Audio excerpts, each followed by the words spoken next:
ત્યારે પાટીદાર અનામત આંદોલનને સૌથી મોટા જે સમાચાર સામે આવી રહ્યા છે, જ્યાં પાટીદાર અનામત આંદોલનમાં જે કેસ થયા હતા તમામ કેસ પાછા ખેંચવાનો મામલો બીજેપી ધારાસભ્ય હાર્દિક પટેલની જાહેરાત કરી છે, જ્યાં અનામત આંદોલનના કેસ પાછા ખેંચવા અંગેની જાહેરાત કરી છે। ત્યારે સરકાર દ્વારા અત્યાર સુધી કોઈ સત્તાવાર પુષ્ટિ કરવામાં નથી આવી, જ્યાં સરકાર દ્વારા અત્યાર સુધી કોઈ પણ પ્રકારની પુષ્ટિ કરવામાં નથી આવી, પરંતુ વિરમગામના ધારાસભ્ય હાર્દિક પટેલ દ્વારા એક્સ મીડિયા પર આ જાહેરાત કરવામાં આવી છે, એક ચેનલ ઉપર આ જાહેરાત કરવામાં આવી છે, જેમાં સરકારનો આભાર વ્યક્ત કરવામાં આવ્યો છે। પાટીદાર સમાજના રાજદ્રોહ સહિતના તમામ કેસો છે એ પરત ખેંચવા અંગેની જે સરકારનો આભાર માનતી એક જાહેરાત કરવામાં આવી છે, જેમાં પીએમ નરેન્દ્ર મોદી, સીએમ ભૂપેન્દ્ર પટેલ અને કેન્દ્રીય ગૃહમંત્રી અમિત શાહનો આભાર વ્યક્ત કરતી એક પોસ્ટ જોવા મળી છે। ટીવી સ્ક્રીનના દ્રશ્યો તમે જોઈ રહ્યા છો, જેમાં એ પોસ્ટ પણ જોવા મળી રહી છે। ત્યારે દિનેશ બાંભણિયાએ પણ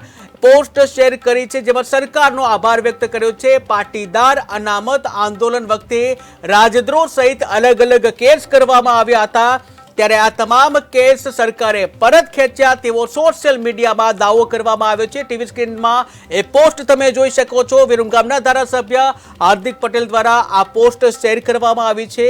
આ સાથે જ દિનેશ બાંભણિયાએ પણ પોસ્ટ શેર કરી હતી। ત્યારે મહત્વનું એ છે કે સરકાર દ્વારા હજુ સુધી કોઈ પણ સત્તાવાર જાહેરાત કરવામાં નથી આવી, સરકાર દ્વારા કોઈ પણ જાહેરાત કરવામાં ન આવી હોવા છતાં પણ પાટીદાર અનામત આંદોલનના નેતા અને વિરમગામના ભાજપના ધારાસભ્ય હાર્દિક પટેલ દ્વારા આ પોસ્ટ શેર કરવામાં આવી છે। આજે વહેલી સવારે આ પોસ્ટ શેર કરવામાં આવી હતી, જેમાં રાજદ્રોહ સહિત તમામ કેસો છે એ પરત ખેંચવા બદલ સરકારનો આભાર વ્યક્ત કરવામાં આવ્યો છે, જેમાં સીએમ ભૂપેન્દ્ર પટેલ, પીએમ નરેન્દ્ર મોદી અને કેન્દ્રીય ગૃહમંત્રી અમિત શાહનો આભાર વ્યક્ત કરતી પોસ્ટ જે જાહેરાત કરવામાં આવી છે, પોસ્ટ મૂકી અને આ જાહેરાત કરવામાં આવી છે। તમે જોઈ રહ્યા છો ટીવી સ્ક્રીનના એ દ્રશ્યો કે જેમાં આ જાહેરાત કરવામાં આવી છે। ઉલ્લેખનીય છે કે સરકાર દ્વારા કોઈ પણ જાહેરાત હજી સુધી નથી કરવામાં આવી। ત્યારે આ સાથે જ કે ટીવી ન્યૂઝ ગુજરાતીના ચેનલ હેડ ભૌમિક વ્યાસ જોડાઈ ગયા છે।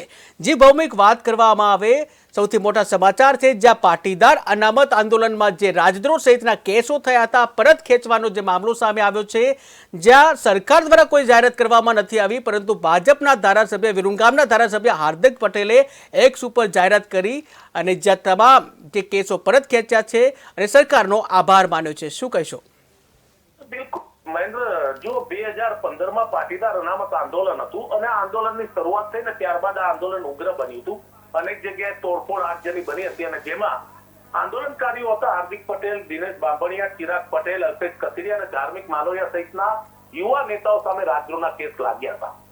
ત્યારબાદ સરકારે ધીરે ધીરે કેસ પરત ખેંચવાની તૈયારીઓ દર્શાવી અને પરત કેસ ખેંચ્યા, પણ અત્યારે જે વાત આવી રહી છે તેમાં સરકાર તરફથી સત્તાવાર કોઈ પુષ્ટિ કરવામાં આવી નથી, પણ ભાજપના જે ધારાસભ્ય, એક સમયે કોંગ્રેસના કાર્યકારી અધ્યક્ષ તથા આંદોલનકારી નેતા હતા હાર્દિક પટેલ, તેમણે પોતાના સોશિયલ મીડિયા એક્સ ઉપર એક પોસ્ટ મૂકી છે અને તેમણે પોસ્ટમાં પ્રધાનમંત્રી નરેન્દ્ર મોદી, ગૃહમંત્રી અમિત શાહ અને ભૂપેન્દ્ર પટેલનો આભાર વ્યક્ત કરતા જણાવ્યું છે કે ગુજરાતમાં થયેલા પાટીદાર આંદોલન દરમિયાન મારા અને સમાજના અનેક યુવાનો પર થયેલા ગંભીર રાજદ્રોહ સહિતના ગુનાઓ ભૂપેન્દ્ર પટેલની સરકારે પાછા ખેંચી લીધા છે।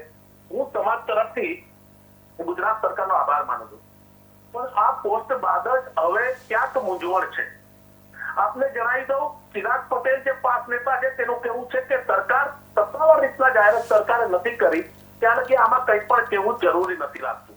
સરકારના જે સૂત્રોથી જે વાત થઈ છે, સરકાર તરફથી કહેવામાં આવ્યું છે કે આ બાબતની કોઈ સરકારની સત્તાવાર જાહેરાત થઈ નથી। જો સરકારે સત્તાવાર જાહેરાત નથી કરી, ભાજપની સરકાર છે તો ભાજપના જ ધારાસભ્ય હોય, વિરમગામના હોય અને તેમણે પોસ્ટ મૂકી તે ક્યાં આધારે મૂકી છે તે પણ ચર્ચાનો સવાલ છે। વસ્તુ તે છે કે હાર્દિક પટેલ, દિનેશ બાંભણિયા સહિતના 2-3 નેતાઓએ સોશિયલ મીડિયા ઉપર સરકારનો આભાર વ્યક્ત કરતા પોસ્ટ મૂકી છે, પણ બીજા જે પાટીદાર નેતાઓ છે, તે અગ્રણીઓ છે, તેમનું કહેવું છે કે તેમની પાસે સરકાર દ્વારા કોઈ સત્તાવાર માહિતી આવી નથી। તેથી વાત તે છે કે શું સરકાર આ કેસ પરત ખેંચવાની છે, આજે બપોરના કે સાંજના સમયે જાહેરાત થવાની છે, અને જો સરકાર જાહેરાત કરવાની હોય તો સરકારી માહિતી જે છે તે પહેલા કઈ રીતના ભાજપના ધારાસભ્ય કે નેતાઓ પાસે પહોંચી તે પણ ચર્ચાનો વિષય છે. જી જી બાબુ, ક્યાં કહી શકાય સરકાર કરતા એડવાન્સ ચાલતા હોય તો કહી શકાય, કારણ કે સરકારે જાહેરાત નથી કરી અને આભાર વ્યક્ત કરી દીધો છે.